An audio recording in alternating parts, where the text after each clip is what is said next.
Hello, my dear friends. Dear friends, I am once again back with one more poem of Walt Whitman. That is, I saw in Louisiana a live oak growing. This is the title of this poem that I'm going to explain you line by line.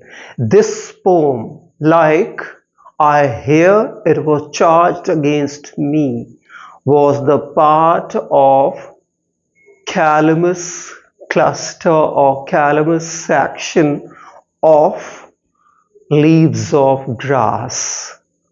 And this very particular section, you can say, is all about homoeroticism, all about homosexuality, as far as certain critics of the time of Walt Whitman were concerned.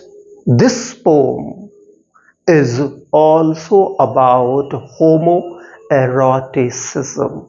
In this very particular poem, oak and its twig somehow becomes a symbol of homoeroticism, somehow becomes a symbol of phallic, symbol of male sexuality. This poem, like when I hear it was charged against me, was published in the year 1860. So let's study this poem line by line without any further ado, my dear friends. I saw in Louisiana a live oak growing. So here the poet describes a certain incident of his life in the past. And what was that incident of the past of his own life all about? That he saw a live oak. He saw an oak tree growing all alone in Louisiana and shooting forth new dark glistening leaves. And those dark glistening leaves spoke volumes about the vitality of this tree. All alone stood it, and he says that this tree, oak tree, was standing all alone, and the moss hung down from the branches, and the moss, black alga like thing, just hung almost everywhere from the branches of this tree. There were no other trees standing all around it. Even then, it was growing in a very healthy manner and was shooting forth black shining leaves. It was growing in such a manner that gave a kind of a sense that it needed not any company. It did not require a company for its growth, for its development and progress. But in the case of the humans, in the case of Walt Whitman, somehow it was not possible to live happily and to grow and progress happily without the company of his dear friends. It is almost impossible for the humans to live in isolation and to grow in isolation and to progress in isolation. Why? Because we are, after all, social animal. So he found this oak tree growing in a very healthy manner all alone. And it seemed as if it needed no company at all. Without any companion friend, it grew there, uttering joyous leaves of dark green that I told you. That it was growing and shooting forth new leaves in such a manner, all alone, that it gave a kind of a sense that it needed no company at all, and isolation was its best company, and solitude was its best society. And its look, how did it look? Rude, unbending, it seemed as if not ready to bend, lusty, made me think of myself. And the way the tree looked, it gave a kind of a thought, it gave rise of a thought in the poet. It made the poet think about himself. It somehow compelled the poet to think about himself. He says, but I wondered, surprised, how it could utter joyously the standing all alone there. He says, see how this tree was growing all alone, without the company. And he thought about himself. Was it possible for him to live without company? To live a moment without thinking about his own friends? This tree made him realize that it was almost impossible for him to spend a day without thinking about his company. If he did anything, almost every day was thinking about his own friends. See, I wondered how it could utter joyous leaves standing all alone there without its friend near, for I knew I couldn't. He says, because I knew it was almost impossible for me to live or to spend a day or moment without thinking about my friends. He said, and I broke off a twig. See, he's narrating till now the past incident. And then what did he do? He broke a small piece of small part of the just a tree.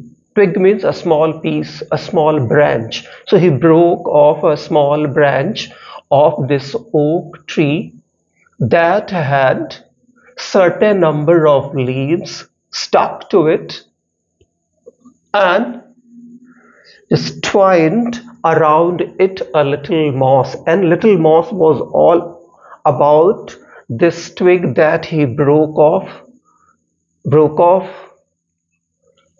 from the tree. See this, or that he broke from the tree, not off, and brought it away. And he broke up just a small branch of the tree and carried it away and moved away from there with that small twig or small branch, and brought it away. And I have placed it in sight in my room. And now the poem shifts in present. Now he says that once he saw an oak tree growing in Louisiana. He was thunderstruck to see that tree growing in isolation. It seemed as if isolation or solitude was a kind of a best society for him. This tree gave him a thought of thinking about himself, or made him think about himself. He realized that it was almost impossible for him to grow and live and progress without friends. Then what did he do? Then he broke a twig of that tree and carried it home. And now the poem shifts in present. Now he has placed that broken branch of the tree, or twig of that tree, in his room at a place where his eyes go almost every moment, or go almost almost almost one moment after the other, means he has placed that twig at a certain place where he could easily see it, where he could place his eyes easily, or he could fix his eyes easily.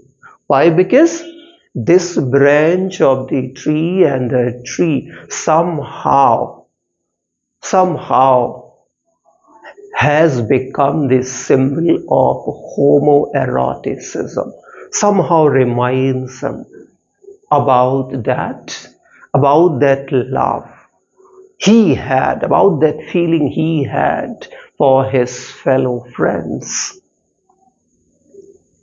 It is not needed to remind me as of my own dear friends. So he says, this branch of the tree does not remind me, or it is not so important for me that this tree reminds me. No, he says, don't think that this branch or this tree reminds me of my friend. No.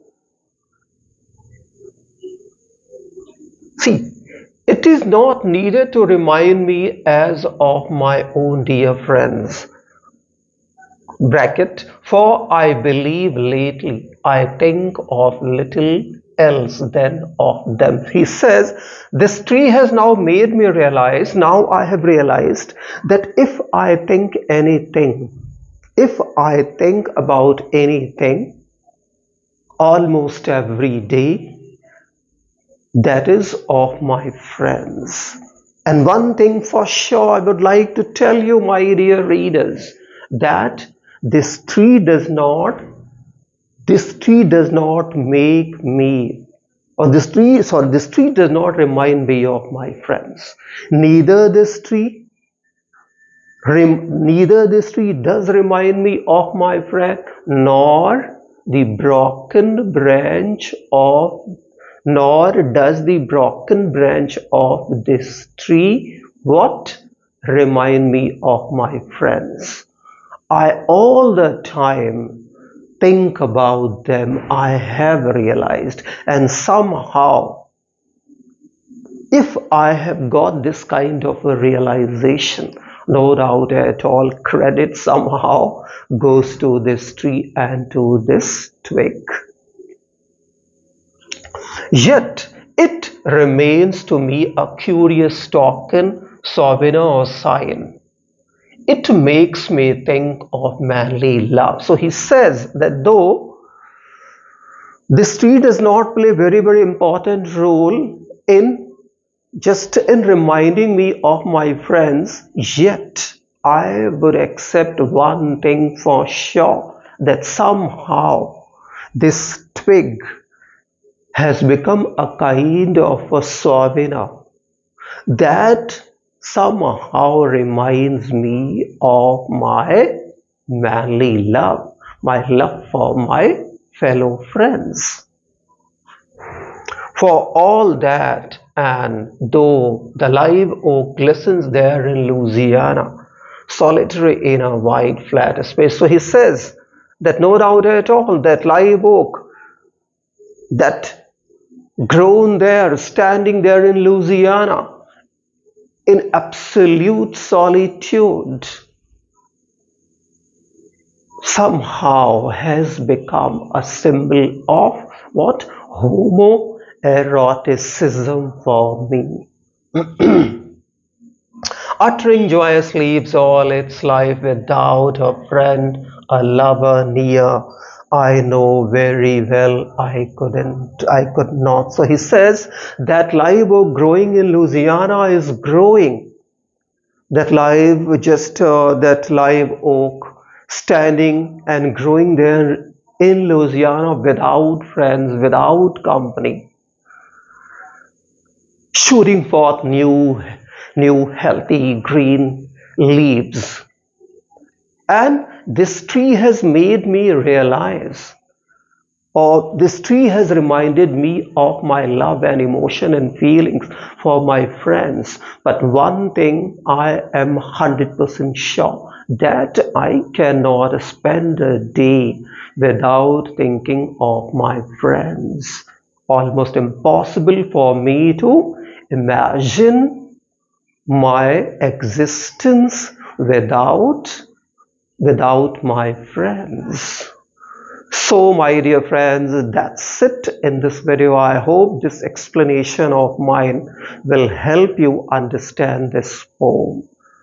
Provided that you find some difficulty in understanding even after my explanation, do let me know.